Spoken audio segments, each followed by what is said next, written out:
You haven't played CrossCode? Bruh. Where do you even, how do you? Nobody I've ever met has heard of this game. I don't know how that's possible, because it is, without question, one of the single best games I have played in my entire life. If you enjoy any variety of hack and slash or RPG, this is a must play. Putting this on the internet is definitely gonna make an ass out of me, because my perception of this game is niche and undiscovered. It has to be a function of the people I hang out with. I'd rather believe that they all have shit taste than believe that this game didn't get the recognition it deserves. It deserves a lot of recognition too. This is Game of the Year material. It sounds like you're exaggerating in your hyperbolic comedy way. I will fucking shoot you. I will shoot you and eat your straw my guts for breakfast at my wedding to any blue-haired woman wearing a CrossCode box art bikini. Level 4, that's pussy shit. I literally couldn't care less if I tried. The Game Awards just jerks off poly counts and misery porn. I am very sidetracked. CrossCode! Play the game. If you want a concise review, it's $20 on Steam and all the consoles. The dungeon crawls are the single best thing I've ever seen. Take your favorite 2D Zelda and put the dungeons on crack, they're great. The puzzles are surprisingly challenging, almost Portal-ish in their design approach, and I don't say that lightly. The combat is easily industry-topping for spectacle fighters. And while it can be a bit wordy and the plot a bit slow, if you think I'm going to complain about the game giving me time to hang out with its cast, you must be able to count your brain cells on one hand, because they're an absolute pleasure to read. Especially since all the character portraits are so expressive. My biggest criticism is that you can kind of tell where one of the biggest early access updates happened, and you can tell how long it was before the next update came. So the update kind of served as a finale for a while, so I'd get it if you said it peaks early. I think it peaks a little early. Warning complete, content now! Where do I begin? Combat? Not so good a place as any. You have a 3-4-ish hit melee combo. You have a shield and a little spin dodge you can use to cancel a melee combo and start right back up. And yes, this is a DPS increase. You have a projectile attack, hold the bumper to rapid fire, aim with the stick to charge a more accurate bouncing shot, hold down the right trigger, and you can use your meter to do a special attack. And there, I've summarized the entire combat system. All of this is controlled with 1, 2, 3, 4, 5 individual inputs on controller. There's some actions mapped to multiple buttons, and some buttons that can do a few different things based on input combinations, but don't worry, we ain't Balan Wonderworlding this bitch. It works absolutely flawlessly. Let your fingers press where they may, just for the love of all things not genocidal, use a proper controller. Keyboard and mouse are not meant for this thing, they really needed to put up a warning. I use the DS4, I'm sure anything applicable will work. But yeah, that's the basic moveset you stick with for the whole game. I mentioned special moves, I should probably elaborate. Guess how many of those you get? 52! Oh, fuck yes. If you watched my Fossil Fighters Frontier retrospective, you'll recall that I raised concerns about 30 characters, bloating the story, and killing the focus. The question is it hypocritical of me to criticize that and praise CrossCode's extensive library of special moves? You know what? It absolutely is. You know, so long as you're willing to be fucking wrong, forehead. But yeah, 52 is a lot of moves. I think that's more than some entire fighting game characters' movesets. Even the real complicated Arc System Works ones. But Radical Fish are some clever little top-hatted piscophiles. They know it'd be a controller mapping nightmare to fit all of those combat arts on a controller, and you're probably not down to memorize back, hold, forward, down, hold, quarter circle forward, triple punch. Oh my god, it's so simple. Pick your element, pick your delivery method, charge the appropriate amount, and let it rip! It's brilliant! All skills are triggered by different permutations of these 3 factors. 4 delivery methods with 2 levels of charge per element, all but 1 delivery method having a 3rd level of charge for each element, but neutral works out to 52 skills within 3 button presses. Oh yeah, let's not forget that for most of these skills, you can pick which one you have equipped on your... I guess it's a skill tree. It's comparable to the sphere grid from Final Fantasy X, if any of you Zoomers have played that. So while you have a total of 52 to pick from, 40 of those can be swapped out for something else. For a total of 92 skills in the game, holy mother of my mother of shit, you are spoiled for choice. I've literally never forgotten what an input would do or how to activate a given skill, and that's not me bragging, it's intuitive like a pair of comfy slippers, climbing a tree, or getting it on with your preferred sex. It just works. And not Todd Howard, the underpowered known coward, jerking his ego. I'm serious. At Spiff, meme's dead. Reasons it's not shit! Number 1! She told me slow and gentle. You learn these skills at a perfect pace. You get your CP when you level up, and have a good bunch of time to get used to things. And once the speed you learn them slows down towards the second half because of increasing costs, The last elements have the same CP count as the rest of your boards, so you get half of an element's toolkit at once, giving you a sudden, massive spike to your toolbox once you are, first, already comfortable with how the game works, and second, at a point with minimal distractions from other elemental skill sets.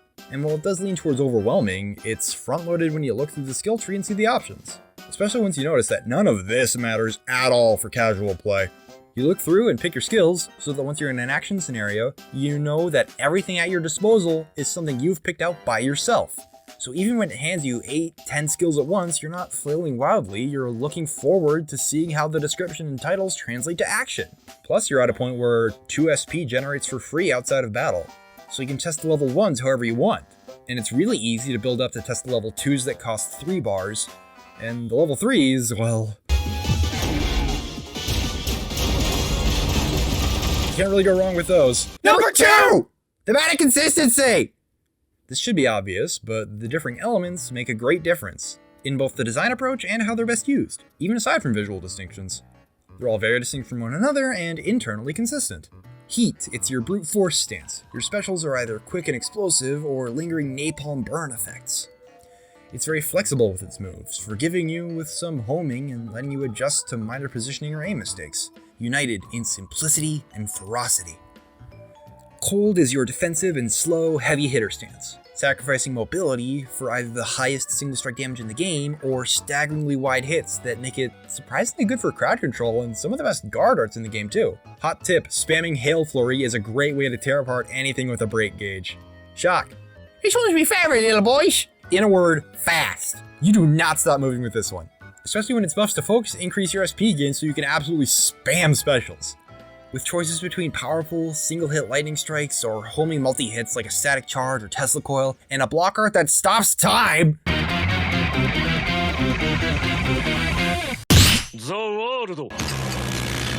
Amber Strike is a great little bunk that leads out of itself perfectly, and I'm so here for it. Also, purple is good. Wave. Wave is complicated. It's either messing with your own HP with drain skills and moves that scale with your current HP, or high knockback and damage bonuses from Ricochet to use your environment. It all gives you some of the highest DPS in game if you know what you're doing, and Key Thrust does a really weird amount of damage to break gauge, so if you really want to specialize and flex on the proletariat, go ahead, but it's too rich for my blood. The puzzles they do with this though, those are the best though. Those are the best. Number 3! Spectacle! Radical Fish know the feeling you're going for when you head into a specific element, and they know how to amp that up. The names of these skills are just badass. Tesla Waltz, Blizzard Hawk, Calamity Trigger, Stormwalker, Celestial Legion, Toxic Revenant. I mentioned Amber Breaker. Oh, it's like a Chunibyo dream! Or, to put it in a more basic caveman sort of way,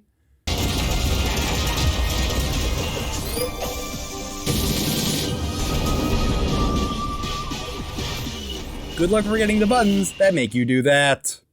You get some party members, they're pretty fun, you can read them banter in the bottom corner, and they're pretty self-sufficient. But mind that if you want the banter, but still want the solo fight challenge, you can just tell them not to participate in battle from the menu. I will say though, one thing I like on paper but get annoyed at in execution is the elemental overload. Yeah, it's an important incentive to not stick with one element to the point of getting bored, but forcing me to head back into neutral to recharge when we already have SP serving that purpose feels redundant, and it's just unpleasant to deal with. For up to me, I would have elemental overload on 2 axes, vertical for heat and cold, horizontal for shock and wave. Using an element would move you in that direction along the axis. So if I'm getting a bit trigger happy with shock, instead of being boring for a minute or so, I can switch to wave and be proactive in burning it off. And it effectively stockpiles more shock for me to use later and rewards me for staying in control of the situation. Or if I've, say, used a combination of shock and cold, neutral could just drift me back to center. I just don't want to be in neutral. The animations are a lot slower than most of the elemental arts and you don't deal much damage. They're good introductory tools because of that slow speed and clean, uncomplicated action, but they get old fast. And the system I just pitched forces me to shake up my play even more than the existing stuff. It lets me keep being flashy and differentiates the play experience by, well, being a new element. And there's no way I'm getting into a rut with that. Back in the real game, just buy a bunch of rolls if it bugs you. Kebab, Wrap, and Echo rolls decrease elemental overload accumulation while the buff is up. And oh my god, it feels so good not having to worry about it as much. But hey, Look at the moveset if all you can do with it is jab block the sandbag. The enemy variety in this game is a thing of beauty. In dungeons, the majority of enemies only exist within their one area and are almost puzzles unto themselves. Guards to break, defenses to get around, elemental resistances, combo breakers to bait out. I don't want to get into it because a lot of these enemies are an experience to find and figure out, some of which I'm still trying to parse. But the bosses especially, he's good. He's a good time. He's very fun. There's a pretty simple rating system in the overworld fights. It increases when you kill an enemy, and it gives you a good while to find the next encounter. Higher ranks will up the drop rate, and select will drop your combo manually to switch off the battle music. And S rank. Oh, S rank. Oh yeah, battle rank! There's one character who challenges you to a bunch of PvP duels, and they are amazingly programmed. He switches between several fighting styles, and it's really fun to try and find an opening. And you have to really mind your own end lag, because where basic enemies attack pretty blindly, Apollo will punish the shit out of you. Heck, these duels taught me a thing or two about ability combos. Okay, full disclosure, this Apollo note was off script. I had to go back and do a second recording session because he's one of the more interesting things this game does, and I realized I'd forgotten to talk about him. I'm recording this audio immediately after recording this footage because, holy shit, I've always known his AI is cracked out of its goddamn mind. Like, it's seriously impressive. He plays like a human being. He's that fucking good. I've always known this. But, oh my fucking god. I sound like I'm fucking Jake Paul right now, but oh my god. He perfect guarded me, and he stunned me, and he used Blizzard Hawk, which, you know, that's one fuck of a combo immediately. And, you know, that kind of bites. It lost me the round. He says, "I got you now," as he goes into it, and he gets the KO. So that's one thing. That's a very niche state and behavior for him to do, and it's some real crazy confirms. Especially for them to have the confidence to actually say so. But then, he does it again, and he says, still falling for the same trick. Look at him! Look at him! He's popping off! This is a hack and slash RPG, and he calls you out for failing to adapt. This isn't a fighting game. He calls you out for not fucking adapting. What the fuck, man? What the fuck, man? The game's too good. Game's too good. Now, back to your regularly scheduled screaming. This game's also optimized as hell. Just look at the fast travel. Open the menu, scroll over, click, click. I'm there. I'm already beating up penguins. God damn, this game's pretty. I am very biased towards this combination of perspective and pixel art solely because of Pokemon Ranger. I'm no artist. If I have a gun to my head to draw a decent face with pencil, I'd make something more appealing by stabbing out my jugular and seizing on the desk. So I'm not qualified to mention what makes art good versus bad on a purely visual level, but I don't care. Look at this. This atmosphere is a treasure. This is a triumph of pixel animation. The effects can be a bit overblown, and if memory serves, Ragnarok kind of blows itself out white. But they don't obscure anything for long at all. Their dedication to making Lee look awesome is only matched by a specific variety of Bayonetta fan game that doesn't exist no matter how hard you look, you degenerate! I'm not projecting, you're projecting. That aside, I'm a narrative junkie. I get my rocks off on unconventional world building and characters vibing together. So how does this story work out?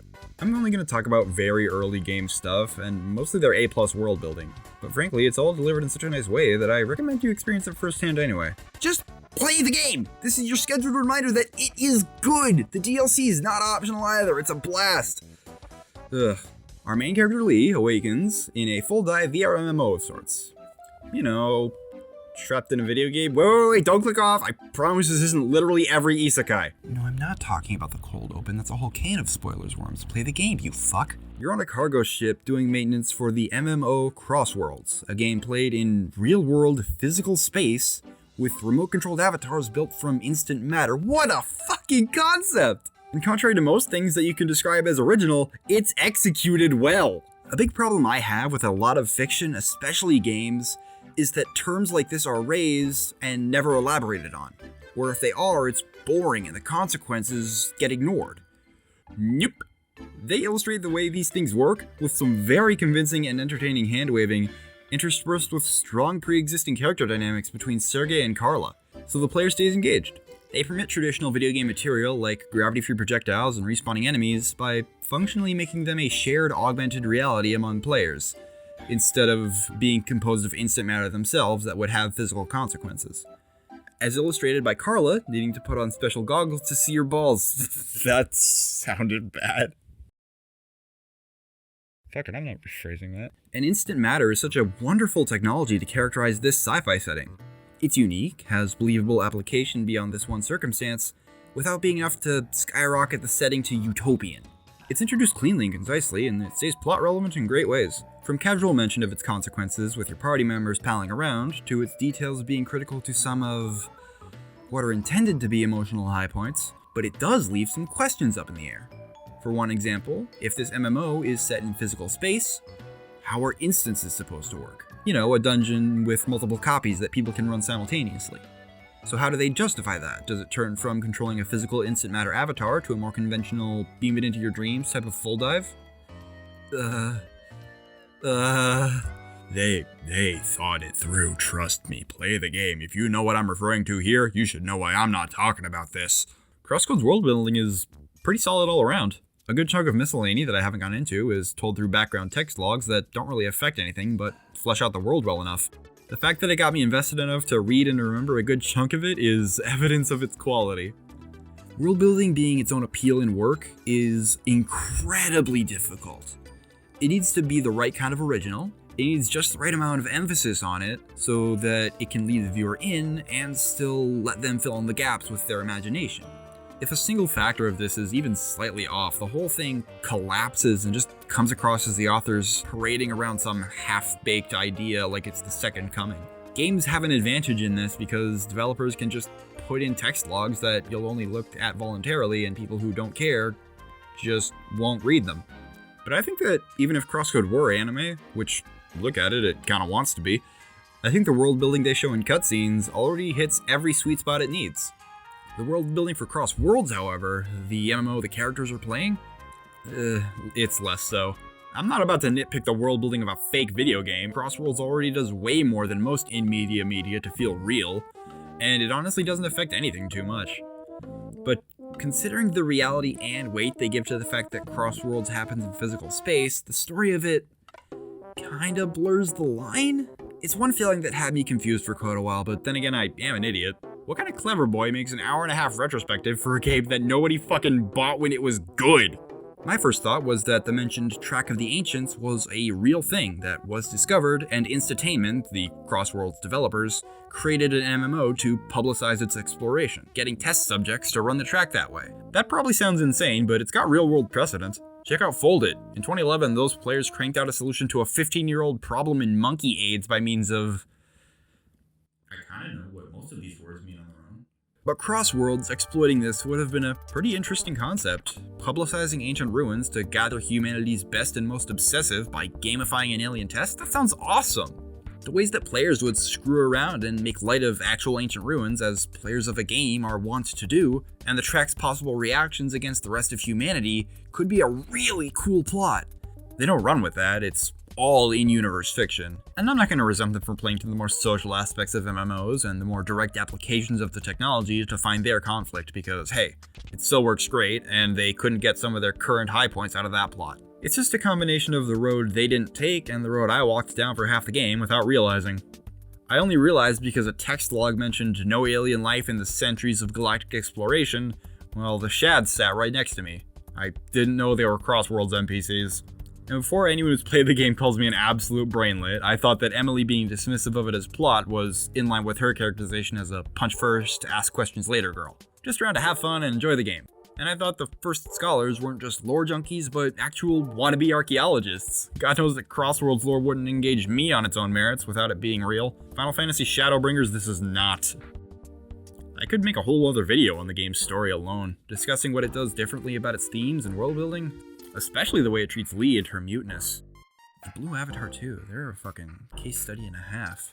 If you want to see that, make comments at me. And on that note, today's video is sponsored by Dopamine. Hand it over! What else can I talk about without spoiling? Their approach to pacing?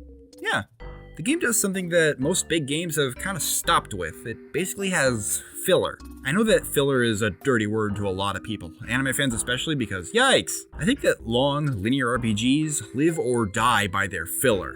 Give me a look at a Tales game, Fossil Fighters, Pokemon Mystery Dungeon, even SMT and any spin-offs of it, and I'll show you some great moments that could just be removed without affecting the plot at large, but the games are still unambiguously better for them. And what CrossCode does is give itself the perfect excuse for as much filler as they damn well please. The cold open assures the player that there's an endpoint and existing mysteries to be solved, but then it explicitly states, hey, we haven't got many clues about Lee, so we're just gonna wait and see what comes up in her brain. And off you pop to just go on adventures with your girlfriend. Yes, they're girlfriends, fight me, you're wrong. Having that overall, non-specific goal makes short-term goals like advancing in cross-worlds, finding new party members, and joining a guild, it makes them not feel like pointless bullshit. Because the goal is ultimately fuck around and find out. So when you continue fucking around and eventually find out, it doesn't feel like you're smashing through plot at a breakneck pace. Even after resolution was given to several other short arcs and revelations of personal importance to the characters. Filler is absolutely not an inherently good thing, but when it's done right with a good cast, it lets an individual episode be engaged with on its own merit. I have another long script about this in my backlog. I should save some stuff for that. I should also really go over the puzzles. In the overworld, there are a few little jumping puzzles, and a lot of very big jumping puzzles. All about finding a place to jump up and get some height to find the right path to your destination. But it's a bit tricky because as much as I love this art style and perspective, depth perception is not a strong suit. You move fast, so falling isn't that big a deal, and anything that takes you more than a screen and a half away from the start tends to give you a checkpoint. But even with that, the longer routes can get extremely annoying. The Maroon Desert is especially bad. You need to run around this circle on the map to gain access to a bunch of treasure chests and secret side areas. But the route is confusing. You go in a circle, but where does that start? What direction are you meant to go in to finish the unlock? It's obvious when you start, but after a few checkpoints, it's easy to lose track. Where the fuck am I? They're still satisfying to work through, but it can grind the nerves when I can't for the life of me find where to get on the path for this one freaking treasure chest. On a much less frustrating and more consistently amazing note, every dungeon gets a new mechanic and a bunch of things it interacts with. Bombs, bubbles, weird energy collector things. Their behaviors combined with the ricochet of your balls are explored wonderfully, bouncing ice around, what angle you move the bubble at in order to get it to the fan in time before you burst it into steam, freezing water pillars, there's loads of this. Even opening doors can become a puzzle with the way you get and use your keys. And something interesting happens in that these puzzles are some of the most blatantly laid out I've ever seen. They're completely unnatural. They're very methodically laid out, which makes them seem artificial. In Portal, you're running through arbitrarily constructed set pieces for science, which, sure, aperture management was obviously a cracked in. We haven't entirely nailed down what element it is yet, but I'll tell you this, it does not like the human skeleton. So you might have noticed that your blood is pure gasoline. Whatever comes out of you is going to be coal. I pay the bills here, I can talk about the control group all damn day. Before Gladys took over, and when she does take over, deadly neurotoxin. And that probably didn't help. So Aperture's excuse for putting you through these puzzles is a firm shut up, don't ask questions, give me your pacemaker. The Legend of Zelda constantly falls into this trap. The Master Sword is hidden behind a sliding block puzzle. The dungeon layouts, especially in the 2D games, have no reason to exist but to challenge the player. So when they exist right next to civilized areas where people supposedly live and work, it shows the hand of the author. It's because they don't have an excuse like Portal. Prove your worth. Yeah, because no one else on Earth could do this. Or just blow through the walls and dig out the pedestal. CrossCode's excuse for these puzzles is actually related to that in-universe fiction thing I discussed. The hand of the author nature of blatant, non-integrated puzzles doesn't reflect on CrossCode, but instead onto cross-worlds. The MMO they're playing seems lazy instead of the game itself. It's got that narrative shell around it. CrossCode says Crossworlds uses a lazy excuse of temples being made specifically to test track runners. And you know what? Crossworlds using a lazy but still surprisingly functional handwave gives CrossCode one of the best excuses I've ever seen for arbitrary puzzles, leaving the player with nothing but the pure catharsis of the puzzle, and a bit of meta-commentary on this trope. Was that intentional? Probably not. I'm definitely overanalyzing this, but it's in the game, and this is how this combination of level design and world building struck me. I might as well say that I think it's very cool. It's not half as cool as New Game Plus, though. This is, surprise, surprise, one of the best I've seen. This is a short discussion, but getting achievements earns you points. You can use those points to apply modifiers to a save file when you start it. Keep your level, keep your money, keep your items, your gear, etc. You know, it's pretty basic New Game Plus stuff. But, you know how the first few Fallouts rewrote themselves to be played with a character too stupid to even speak? Some of the things they do in New Game Plus give a very similar vibe. And that is before we get into the really stupid stuff like the Devil Trigger and Witch Time. Infinite SP? Yes, just the Witch Time mechanic ripped straight out of Bayonetta. Moon River! Pull my Devil Trigger! Radical Fish is full of Hideki Kamiya fans and I couldn't be happier. Also, while recording, I remembered you could turn off Elemental Overload with New Game Plus. I did that for all of this footage I used. It's really good. CrossCode's reference game is on point all around, from broad parody concepts like Smurf accounts, hackers, and this min-maxing motherfucker, to more specific shoutouts like Infinity Stones, a Master Ball, Sephiroth, Dio Brando, Sonic and Shadow right down to the Chili Dogs, Faker. Reddit told me there's some Steins Gate in there, even Sea Salt Ice Cream best enjoyed at sunset atop a clock tower. I can only get to a wrecked game, stop! Let's not forget the arena. After the main story, you can come here, fight all the bosses again, fight gauntlets of enemies. The grading scales here are brutal, and I love it. Man, I ran out of spoiler-free stuff to talk about quick. Just play the game, man. It's cheap, it lasts, it's got some solid post-game. The music is really fucking good. Deniz Akbulut, sorry if I mispronounced that. You rocked this. Some of these tracks are used in ways on par with Toby Fox, high praise if there ever was. The side quests are absolutely wild. The only reason I'm not discussing them is because I don't want to spoil them. It's always good when you can say that about a side quest. It's amazing all around, except for a little bit of story stuff towards the very, very end. I guess that should happen in the next video. It's absolutely worth your time, and I will forever stand by my claim that it is a must-play. So is the DLC. All the thanks in the world go to my IRL friend Scar Sanity for letting me commission her for that forward-facing Lee in the opening sketch.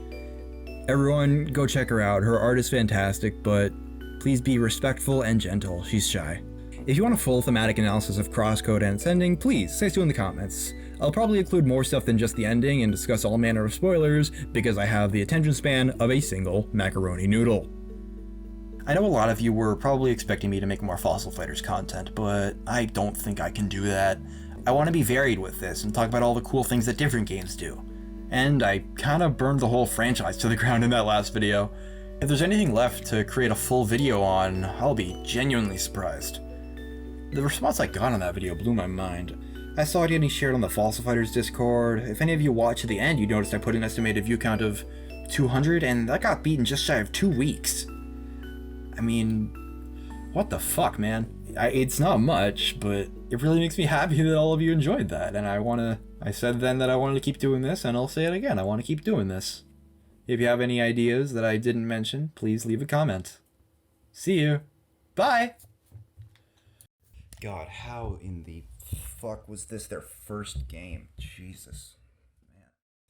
Tolkien's first book probably wasn't this good.